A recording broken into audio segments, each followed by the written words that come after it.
is going to be what made you an anti-capitalist. So whoever would like to answer first. You go first in this one, Antonio.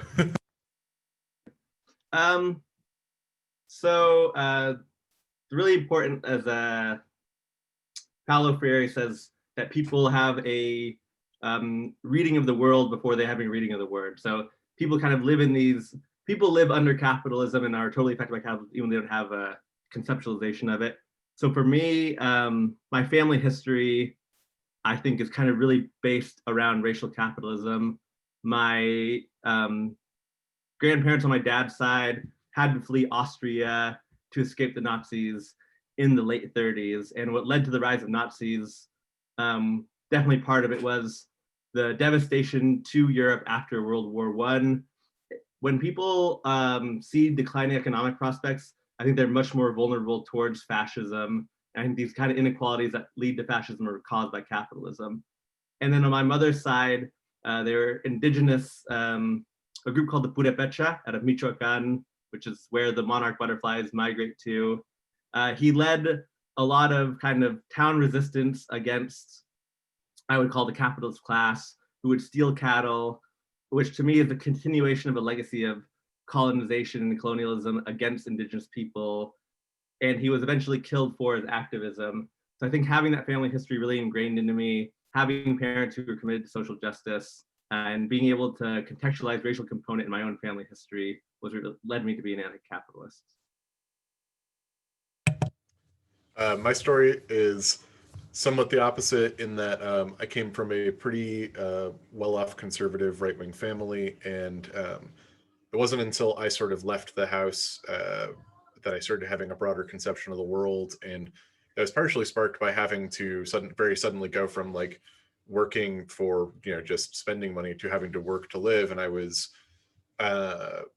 making like minimum wage in San Francisco. I was sleeping on a cot in a closet and working 50 plus hours a week just to make ends meet while going to school and managing my life that way and having to pay for school out of pocket. And the whole thing was very, it happened right during Occupy Wall Street, and seeing all of that stuff sort of coalesce around the same time really helped me set in motion a process that another, 6 or 7 years later resulted in me becoming a socialist. It took some time for it to really fully click, coming all the way from the right wing to there, but that's really what did it. And some of the stuff that really made me become very ardent in my anti-capitalism was engaging in the labor struggle, engaging in a struggle for unionism, and seeing how that connected with the labor movement abroad, especially in the third world and developing world, and knowing just how much our current conditions relied on the exploitation of people in the global south, and sort of feeling unable to disentangle those two experiences. My experience in labor struggle and the experience of the labor struggle globally, and feeling that sense of solidarity with people. That's what sort of brought me to anti-capitalism, was through that continued movement and struggle. It's fascinating to me how people's personal histories can affect like how their deep political beliefs. Thank you both very much. We now have a third panelist joining us, Ethan Cantrell. Thank you for joining us. Would you like to give an introduction, Ethan? Yes, hello. I apologize for being late. I had gotten caught up in something. I'm Ethan. I use he, him pronouns. I'm a 20-year-old. For the most part, I actively organize with WAYCJ, as well as I try to prioritize on the ground work as much as possible. I don't know how long I'm supposed to give an intro for, or how long the intro is supposed to be, but that's who I am. That's a good introduction. Thank you very much. So would you like to answer our next question? What route do you believe we should take to abolish capitalism, or if you think capitalism? I would love to answer that question.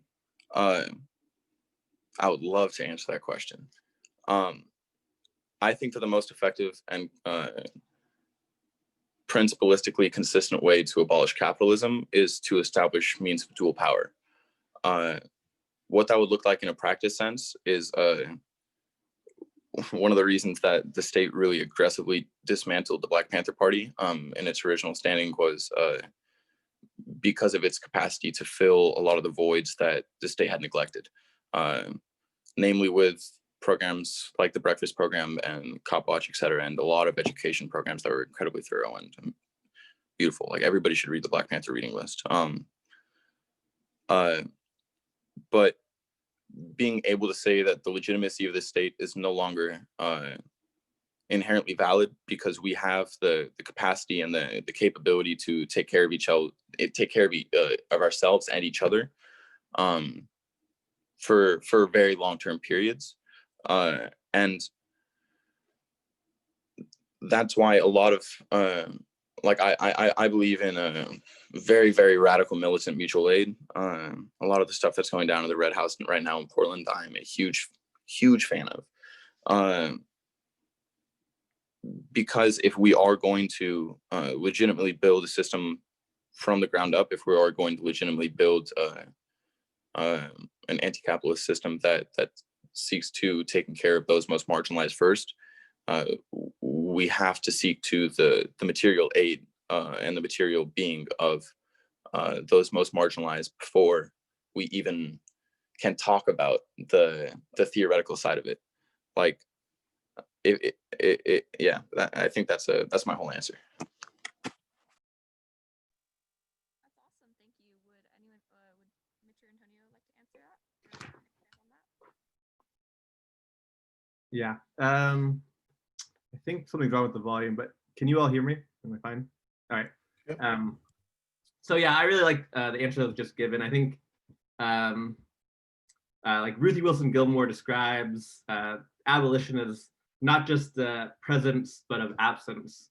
So we can't just talk about like tearing down capitalism, tearing out what we don't like. We actually have to try to develop the world and society that we want, one where people's needs are met on a basic level. It has to be done, I think, through militancy. I think creating a multi-generational, multiracial, gender diverse, and international movement is necessary to try to create that world that we really want. Building what Ruthie Wilson Gilmore again would call life-affirming institutions.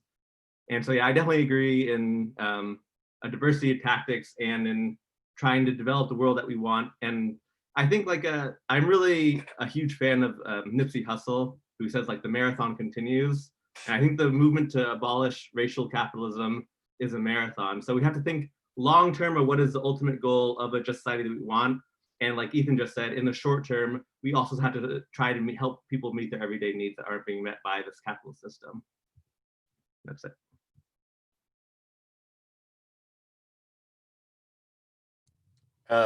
To my end, I think the route that we have to take to abolish capitalism is, just like everybody said here, sort of militancy and an organized movement.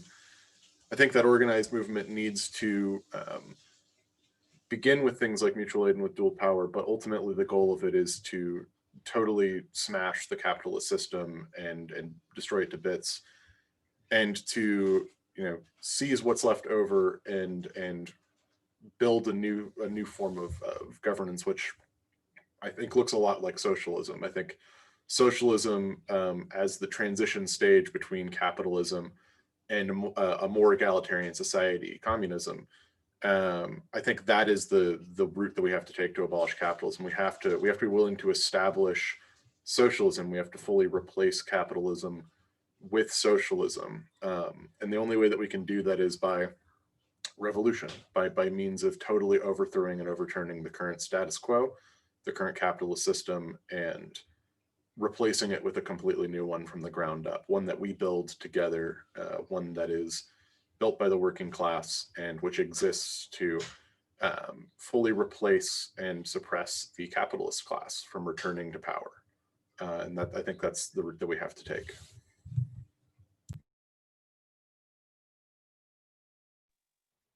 Wonderful. Thank you very much.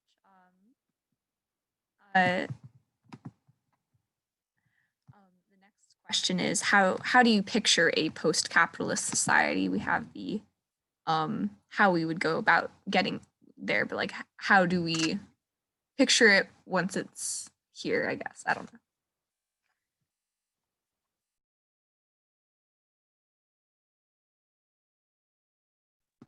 know. Mitchell, you want to go first since you went last time? Sure, happy to do it. Yeah.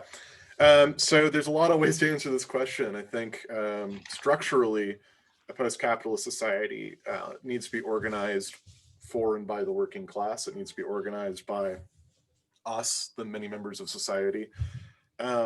We have to organize it in such a way that we eliminate the many issues, or work to eliminate, through changes in material conditions, changes in relations of production, and broader social movements. We have to end racism, we have to end sexism, we have to end all forms of gender discrimination and LGBT discrimination in the same way. And I think that's really only truly possible in a post-capitalist society under socialism. I think it becomes a lot more difficult when you have to constantly compete with the commodification of each of those movements by the more liberal democracy that we live in now. The liberal system we live in now under capitalism is eager to co-opt those things, and I think we can finally have really sustained, deep social movements like that in a post-capitalist society. Structurally, I imagine it will look a lot like the seizure and total reworking of the state apparatus to serve people's basic needs, to not overproduce goods, to not generate massive amounts of waste, to not destroy the ecology just for the sake of the economy. I think we'll have a fundamental shift in what human rights are. We need a fundamental shift in what human rights are. Human rights can't be just this, life, liberty, pursuit of property and happiness. It has to be concrete. It has to be clean drinking water. It has to be access to, the means of subsistence, housing for all, food for all, water for all, clean air and a clean and safe environment for all, work for all. I think those are all extremely important basics of a post-capitalist society that we can't live without. Ethan, do you want to pick it up from here?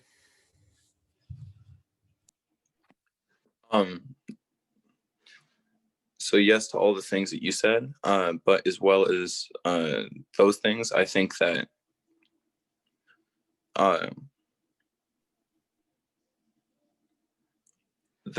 lot of the notions that we have of the understanding of our day-to-day lives are going to be completely different in a lot of the senses of even how we view ourselves in relation to production, how we view ourselves in relation to production in the sense of even like day-to-day activity.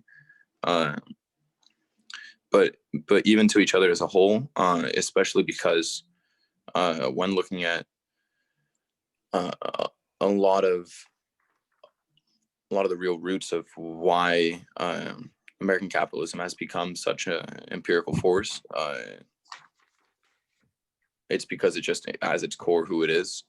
And we all probably understand on this call, but it still needs to be said that a complete dismantlement of the United States as we know it is necessary in order for us to progress, as well as drastic moves towards land sovereignty to a lot of displaced people by American colonial efforts.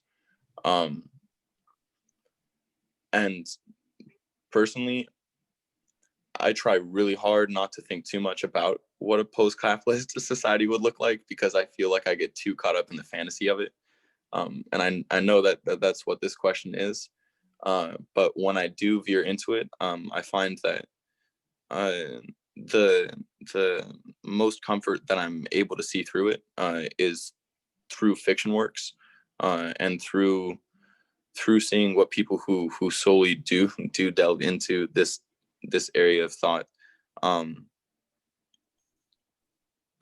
see too. And it just kind of goes into a lot of what the previous person has said. And now I'm going to talk in circles, so I'm going to stop now. Yeah, so I think it's been covered quite what it looks like. I think very simply, just resources not being in the hands of the few, communal ownership of land, I think, is incredibly important. Taking back what's commonly referred to as the commons, but you can just call it commonly, what should be commonly owned land. I think like people should always have the right to healthcare, childcare, free food. All these things have been commodified. I think people should obviously have the right to own a house, but not being a landlord, not being able to make money off of ownership of property, of what should be everyone's basic rights, and creating these markets of like driving people into homelessness and so many other forms of inequality. I think also just like one thing that really keeps capitalism alive is that so many members of the working class are time poor. So even if they have a job that's so quote unquote decent paying, you're so exhausted by the end of your day that you don't feel the energy to get involved in grassroots organizing, in trying to challenge the capitalist system that's making you tired every day. So I think making people less time poor, a society where people are less time poor is a critical, to me, like a dream of a post-capitalist society. Meaningful work too. I mean, so many people choose jobs and careers strictly for the path of like, they think they'll make as much money, or they have passion to be an artist, to create the fiction works that Ethan was talking about, but they don't pursue their dreams because they feel like they can't make ends meet if they do. So yeah, I think, and the last point, which was already touched on by Mitchell at the very beginning, is that like, I don't think ending capitalism is going to eradicate racism or patriarchy, but I think it can create the conditions to do those in a way that we don't really have, that we can't really right now at this current point in time. That's it.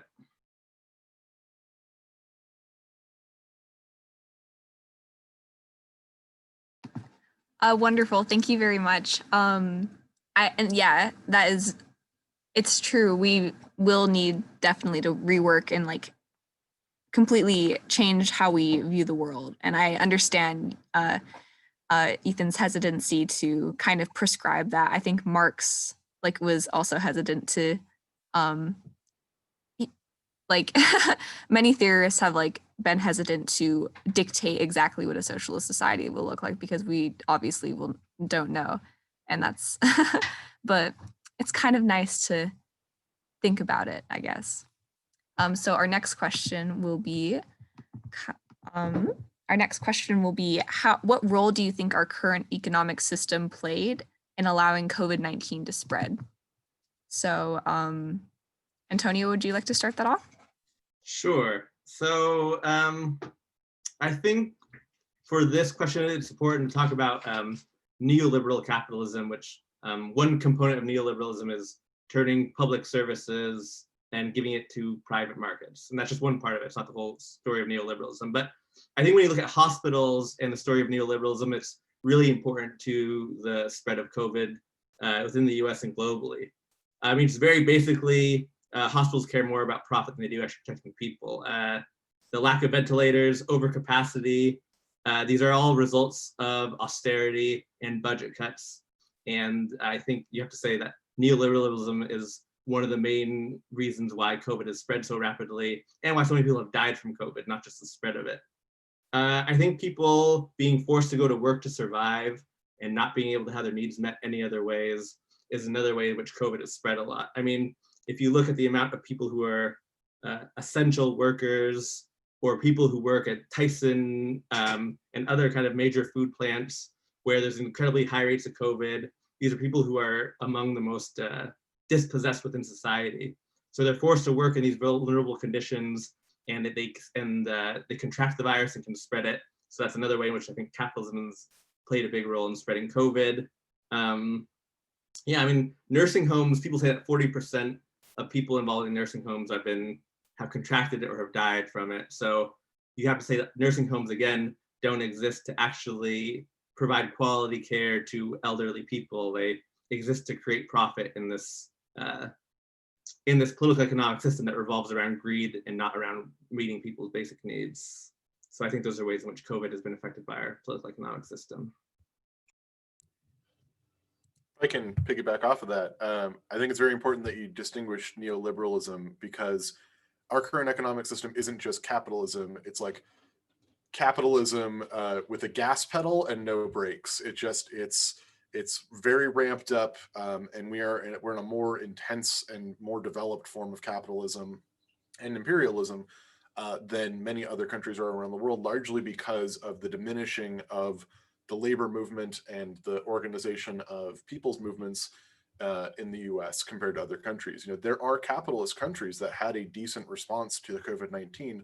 They had that decent response because those countries also have strong workers' movements that could push back and sort of hold their governments accountable to do these things. A good example of this is like South Korea. South Korea still has a pretty strong workers' movement and had a much better time mitigating the risks of COVID-19 than we do. Our capitalistic system is capitalism in a much more like pure form than I think a lot of other countries experience, a lot more of a raw form. And that has led to a totally uncontrolled spread of COVID-19 and a lack of a capacity or will amongst our political leadership to do anything about it. All those points that you brought up, Antonio, are extremely good. And it would have been fairly easy and effective for those people, if they had any will to do so, to have allocated money to people to take time off, to stay home, to alleviate the economy, to put in place real social distancing measures. We have all of the infrastructure to do those things. And it was because of the decision not to that we are where we're at right now. It was an active decision not to provide those things. And that active decision looks a lot like the passive decision to do nothing. But I promise those were measured and weighed things. When they're talking about how much money to give in a stimulus, they didn't just settle on $1,200 as sort of out of nowhere. That was, what's the minimum we think we can buy off the American people with before they'll stop, being upset at us. And now they're looking to do it again and like, well, can we give them half as much this time? Will they be okay with that? They're always looking for the lowest amount that they can do to help, because any amount that cuts into their profits, that cuts into the way that they've organized society, that's not going to be okay with them. And so our current economic system is neoliberalism. It's not just capitalism, it's capitalism plus. And we have to be aware that that specific manifestation is why it's the worst here. Why we have one of the worst and most uncontrolled spreads of COVID-19 on the planet. And they're playing with fire. They're the ones who want to see how far they can push people, and we'll see how far we can push back.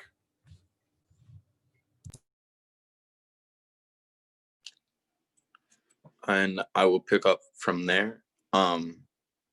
To build off of what Mitchell said, I think that, and it kind of goes because Mitchell and Antonio touched a lot of the at-home reasons, but to kind of go into the larger scope reasons, because that's what's not been talked about. I do want to take a quick, small step back in time. So we all know the British Empire and how the British Empire was. Everyone hates the British Empire. We were the angry teenage kid of the British Empire who thought that we could be our own, and then grew up trying to be better than they ever could. And in the same dynamic as when the revolts had begun post the passing of George Floyd, you would see comments of, Americans are getting the American treatment now. Why are they so surprised? As Mitchell was talking about, that capitalism plus of just optimizing exploitation and optimizing profit that we've carried to the entire rest of the world through economic imperialism and the American dollar standard, all that shit. Pardon my language. But we're receiving a microcosm of how the American capitalist class views the world's working class in our own sense now. And our current economic model of almost feudalism, where we were pumping, we had given the entirety of the money allocated for bailouts to corporations. And I remember there was a point that it almost slipped out of my brain because it was just one tweet one day through this entire shitstorm. But the Federal Reserve had pumped in $16 trillion into the stock market over 3 days, $16 trillion to try to make ends a little bit brighter, because the actual existence of capital remained for these people. The access and control of the means of production remained, but how it was distributed, but too wordy. I'm going to start talking in circles now, so I'm going to stop. I hope I said what I meant to. Yes. Thank you very much. That was good. So our next question is, how does capitalism affect / create other systems of inequality? And I think we've kind of discussed this a little bit before, but if we want to go into more detail, we can. Ethan, would you like to start that off? Sure. And there's only 2 points that I really want to bring up to this. One is, well, okay, I guess it's 3. One is that we all understand that the concrete and absolute power in this society comes from the ability and capacity to wield capital. 2 is, we understand that the most efficient and consistent way to maximize the production of capital is through exploitative and inhumane business practices. And 3, those with capital created and dictated our entire structures of society. So it inherently rewards those with capital. And anybody who does not have the ability or capacity to wield capital is, deemed basically invaluable to the system outside of all the interpersonal social issues of like all of the actual like person issues in a true economic sense. As soon as you don't have the ability to contribute to the system, you are immediately deemed invaluable to it. And I will pass it to Antonio because I think they went first. Yeah, Antonio. Yeah, I think that's incredibly important, is that what capitalism does is it assigns different values to people. And I think it's pretty clear that I try to use the phrase racial capitalism because there's always been a racialized component to all capitalism. I think just dispossession of native people and then the kidnapping of slaves, I think, is a pretty good example of what I would call racial capitalism. And I think what's also really important is that it reproduces itself. So the same legacy of violence, of dispossession, of accumulation by the wealth, it just gets worse and worse. Inequality just gets worse and worse, and capitalist exploitation and conditions get worse and worse. I mean, there is pushback, but overall, the goal of capitalism is to reproduce itself as much as possible and to recreate these conditions over and over the future generations. And yeah, I think the other thing I just want to push really quickly, because I think the last answer is pretty complete, but is that economic vulnerability, just the same way it led to the rise of the Nazis post-World War I in Europe, it leads to the emergence of a new kind of right-wing, ethno-nationalist, anti-immigrant, I guess, regime that we have today. There's been 51 border walls built since World War II, and 25 of those have come in the last 15 years. And what's constant, not in all of them, because it's important to distinguish some border wall projects from others, but is that in many of them, it's economic vulnerability leading to further alienation that leads to scapegoating of those who are the most dispossessed, of those who are the most oppressed with society, those with the least amount of political economic power. So I think capitalism can also reproduce in that way, I think through projects of false consciousness and scapegoating, like I just mentioned. And with that, I'll pass it on to Mitchell. Everything you said was great. I think the only thing I want to build off of is to acknowledge that I think the idea of capitalism affecting systems of equality is just as important as the way it created them. A lot of the systems of inequality that we have right now existed in the previous states of feudalism into mercantilism, which developed into capitalism, and are heightened by capitalism. Misogyny didn't not exist under feudalism, but the forms it takes under capitalism are particularly acute, especially because they're largely divorced from the social construct things under feudalism that would have caused them to come into existence. There's no need for any of these anymore, but their continued reproduction as social structures is because capitalism can't exist without hyper-exploitation of some segments of the population. This is why we have houselessness. This is why we have large amounts of misogyny, gender oppression, why we have structures of racism to begin with. And racism in particular is one that capitalism sort of created with its birthing pains. It sort of came into the world.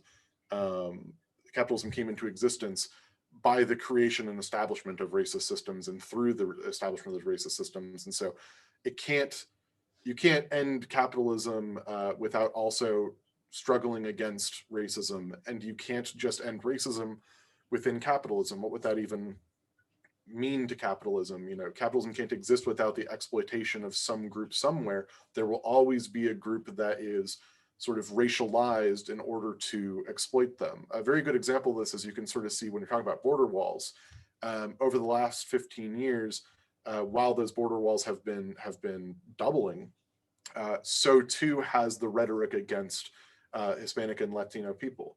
The development of them into a cohesive group that's not just an ethnic group or a national group, but a specific racial group to oppress has been developed specifically because there needs to be a new hyper-exploited group, and that needs to be justified.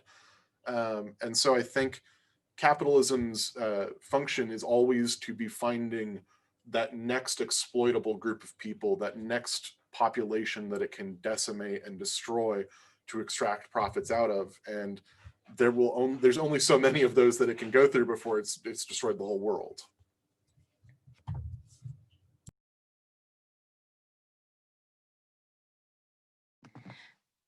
Thank you. Those are super valuable perspectives. And it is very scary the way that you put that. It's like it will continue to look for another group to oppress until it destroys the world. That's kind of scary, but it's true. So I guess, like, on a more positive note, what are some ways that ordinary people can fight against capitalism? Antonio, do you want to start that? Sure. So again, I think thinking of it as abolishing globalized racial capitalism is a marathon, but sometimes you have to sprint. And I think when George Floyd, the uprising that happened after his murder, was a time in which we started sprinting. I think there's been a little bit of a slowdown now, but it's a marathon, not a sprint. But hopefully we can sprint again. I think the other thing is just solidarity with oppressed groups. I think solidarity with refugees, solidarity with victims of police violence. Police are the armed defenders of racial capitalism. So I think in solidarity with people who are being brutalized by the oppressive conditions created by capitalism is incredibly important. And I think doing things that are big and smaller are very meaningful. Supporting movements like what's happening in Portland that was mentioned. I think doing mutual aid work in your community is really important. I think creating artistic interventions against capitalism is incredibly important and meaningful. All these things that can seem kind of small, I think are incredibly important to a collective movement against capitalism. I think just decommodifying private goods is incredibly important. You know, this is really small, but I think it's great when people, this is gonna sound strange, like steal from big businesses, when people like don't pay transit fare and get on the light rail without paying money. Like, yeah, these are small and it's not like really hurting the capitalists, but I think just decommodification is incredibly important. And I think, yeah, popular education, political education are all really important. And the last thing I'll say is, like, it's really important to build multiracial organizations to combat this, because oftentimes what happens is like, and oftentimes it's really race and it's just trying to destroy leftist movements. But a lot of organizations will get the reputation of like, oh, they're all white. They're so white dominant. And once groups get that reputation, it's pretty hard to shake.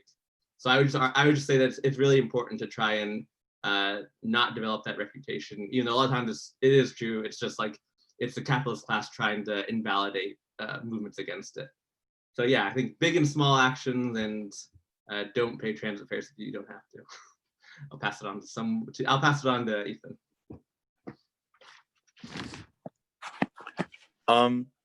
My favorite way is self-education. There's a website Marxist.org. It's an online library with tens of thousands of books. Self-education is incredibly important because we are never going to be taught the ways to get out of the system we're put under. Yes, thank you. And aside from that, I think that true militant mutual aid, in the sense of, it doesn't have to be not militant in the sense of you're wearing body armor and you're ready to fight someone, but militant in the sense that you are willing to give up what you have to make sure someone else has enough. If there's enough for you so that you aren't going to lose everything, then you're going to give damn near what you can until you can't. May it be setting up community systems of, like, if you're looking at practiced abolition stuff, if you set up systems of community daycare, even daycare can cost people $3,000 to $5,000 a month.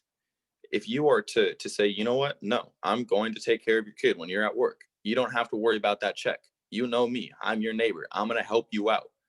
That type of interpersonal dynamic change, from shifting out from individualism into collectivism, from saying I care about the life next to me and I'm not only going to worry about making sure that I have enough to feed myself and take care of myself,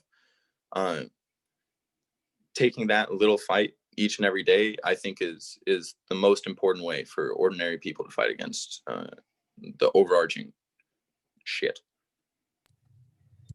I'm gonna pass it to Mitchell. Yeah, all great answers. For me, I think one of the things that's important here is the idea of ordinary people fighting against capitalism. Pretty much everybody fighting against capitalism is an ordinary person. There aren't a lot of capitalists fighting against capitalism. So everyone who's doing organizing, everyone who's in the political struggle, everyone who's doing all this work, they're not different from you. They're ordinary people, and all they did was make a commitment to show up, to learn, and to participate. And that's just the same choice that everybody else needs to make. There are, at this point, probably hundreds, if not thousands, of left-wing anti-capitalist organizations in the country. I think it's best to find one that makes sense for the things that you want to focus on. You don't have to take on every single struggle. You don't have to take on every single issue, no matter how important every issue is to you. Sometimes it's okay to just pick one and to focus on it. I think that there's a lot of good work to be done there. And rather than trying to recreate the wheel every time, you can just go and find someone who's already doing it and say, how can I help? That's one of the best and easiest ways that you can get joined. There are everything from revolutionary socialist parties that you can join, down to neighborhood community meetings that you can go and just join in conversation, and everything from all of those levels and everything in between all those strata. Everyone is needed in the struggle somewhere. And all that organizing really is the commitment to take on tasks on a regular basis that advance the cause in your community in some way, whether that's fielding a phone call, whether that's writing a letter, whether that is, bringing a food delivery to your neighbor. I think all of it starts with just talking to the people around you and getting involved in their struggles with them, and joining organizations that will help you do that. If there are no organizations in your area, which I find extremely unlikely, my first suggestion is look again, just in case. And if there isn't anybody there already doing it, then the best way to start is by talking to people. Ask them what they need and just give it to them. Help them get it themselves. Show up for them in a real way. Ask them questions about their community and what they need. Don't assume anything. Don't just show up and be like, all right, you need food, right? Like, no, ask them what they need. Talk to them. Get to know your neighbors.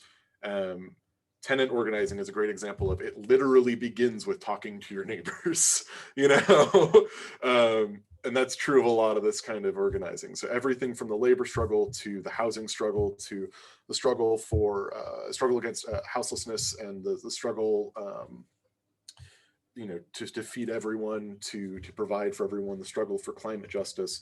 It all just begins and ends with finding organizations and like-minded people and committing to regular task-based work to get them done. That's all that organizing is.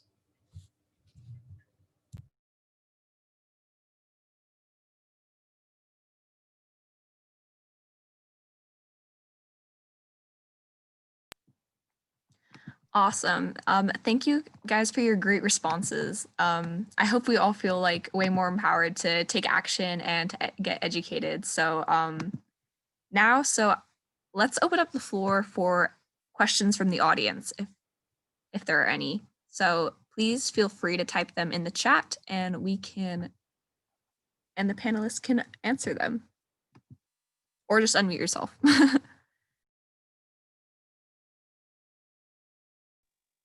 On the note of education, do you guys have any specific resources that we could read or watch for further knowledge on anti-capitalism?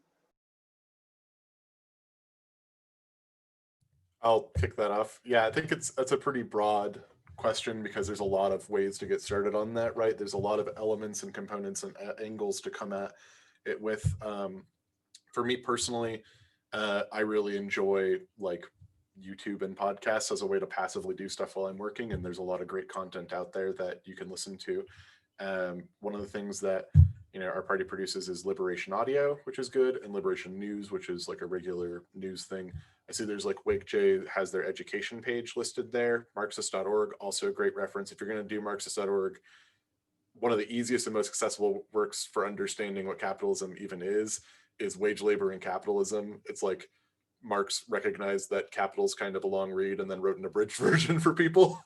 Highly recommend you pick that up. It's like a 2-hour read tops, and it's really simple, distills it down, and it's pretty accessible. That's one of my favorite recommendations. I'll let other people speak though. Yeah, I'll go next. Yeah, I mean, I think for the most part, if you're consuming left media, you're exposed to anti-capitalist narratives. So yeah, podcasts are very valuable. It's I think Democracy Now! Is a solid source of news for something that's like only 20 minutes and not much time out of your day. I think in terms of like racial capitalism itself, which I've mentioned that phrase a lot, Robin D.G. Kelly is one of my favorite historians, and he has a lot of lectures on Haymarket and just over YouTube, watching lectures of him. I think he really drives home the importance of racial capitalism and kind of looking at white supremacy through a historical lens, and looking at times in which capitalism in crisis has been kind of upheld by white supremacy. So yeah, I'm not sure about a lot of specific educational sources, but I mean, I think for the most part, if you find a topic you're passionate about, you can find a good anti-capitalist scholar to discuss it, whether it's border walls, whether it's sovereignty for indigenous peoples. I think there's lots of resources right now, more than there ever been for leftist education. I got one specific recommendation. There's a YouTube channel called New Africa. It's ran by a couple of people, and they just go down the list of anti-colonial efforts through Africa, and it is all fucking awesome. And then off of that, looking at organizations of the past, such as the Black Panther Party's reading list, and going through and saying, okay, hey, this is what they were using to operate. I'm going to try to see if I can get any of these resources and build off that. That was the main way I kind of got introduced to finding more specific stuff and more like nuanced writers and whatnot. But out of everything that like there's two writings that I really want. The second one isn't as specific. One is Mao's Combat Liberalism, and the second one is doing research on Huey Newton of the Black Panther Party's writings and words on the lumpen proletariat and their place in the revolution and in undoing the evils that are present. And those are the two big things that pop to mind.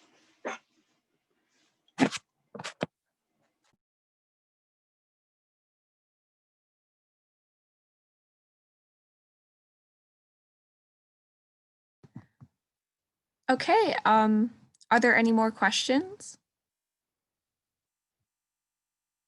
Could you guys expand a bit on the Swedish version of socialism and exploiting the global South? And I think it was Ethan. I think you posted like a tweet by AOC earlier today. So could you just like expand on that a little bit? I would love to. So AOC had an interview where she was talking some shit. AOC said, someone asked them, are you talking about the model of socialism, i.e. Venezuela, Cuba, the Soviet Union? And she said, no, more like the UK, Denmark, Sweden. The UK is not, that's a red flag. And B and C, for the other countries that she had listed, not only is she vilifying the actual revolutionary efforts that have come before her in place of completely passive, still capitalistic efforts to minorly reform systems, to provide some efforts of material aid and material like improvements to the people under that system, while not undoing the overarching injustices that come from it. Like an example I would like to use is I personally really don't like Pramila Jayapal. Pramila Jayapal talks a lot about how she was the first South Asian woman to be elected into Congress, but she has introduced not a single bill to alleviate the actual material conditions of those in any area of the Asian American or Asian Pacific Islands API. Okay, I'm sorry, I had a long day. I woke up at 7, went to work, long day, but it's the dynamic of opting into imperial narratives in order to be more comforting or to be more pleasant to the ears that are going to hear it, in order to try some type of incrementalist approach of like respectability politics. Like it was bullshit. And the two things off of that is that this kind of goes into why I hate soc dems, but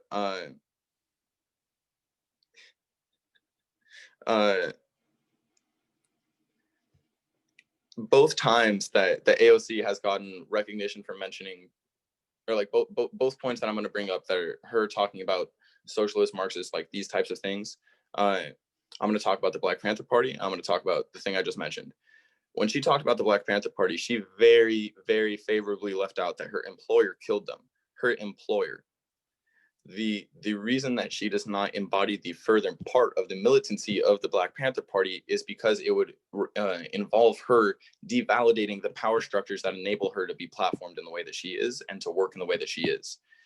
And for her to continue imperialistic narratives of ignoring the historical reality of why the conditions were led to the way they were, like why the Black Panther Party died off, why they needed to do this mutual aid, why Cuba failed, why, like all of these different types of things. And Cuba didn't even fail. Cuba didn't even fail. They found a lung cancer vaccine. They don't have mother to child HIV transmission. We can't say either of those things. They have a 0% homeless rate. So what if they have cars from the 1960s? That's when we had international embargoes onto them.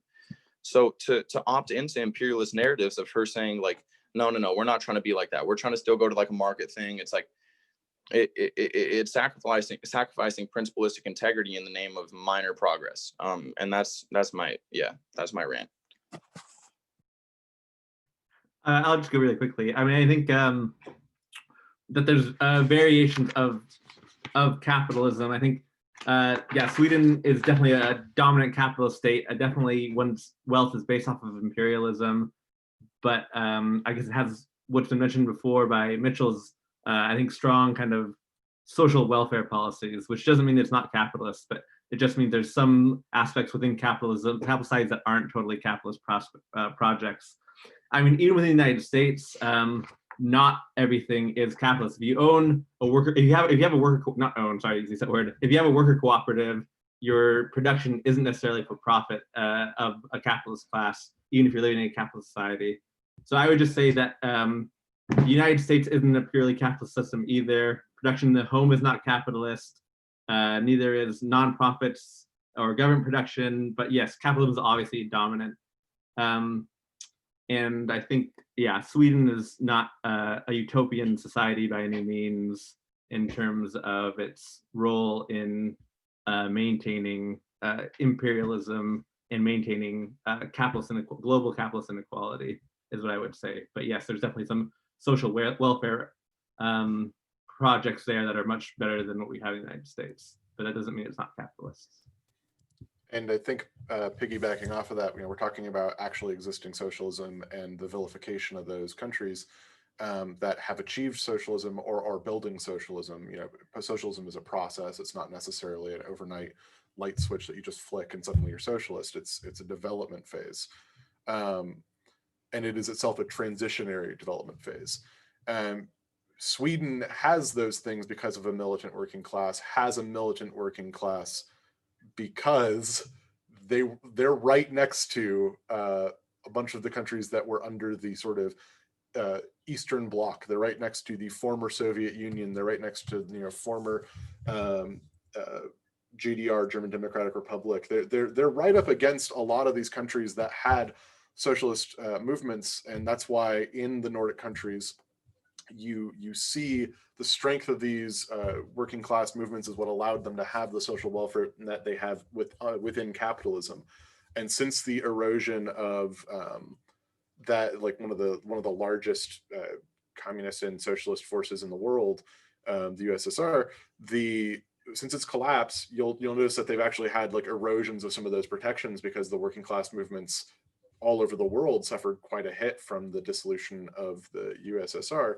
And this is why, you know, Sweden at present currently has large issues of racism, especially against the refugees who are displaced in the Middle East by, you know, our forever wars.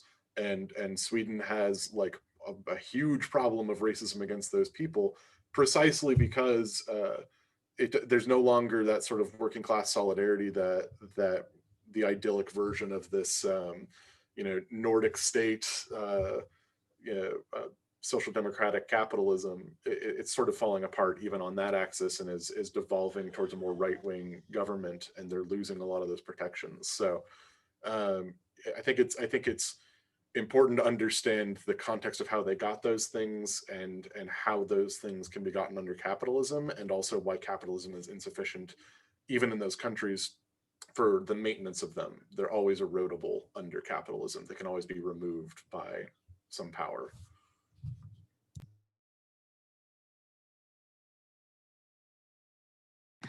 Well, thank you guys so much. I think we're out of time, but thank you so much for being here and for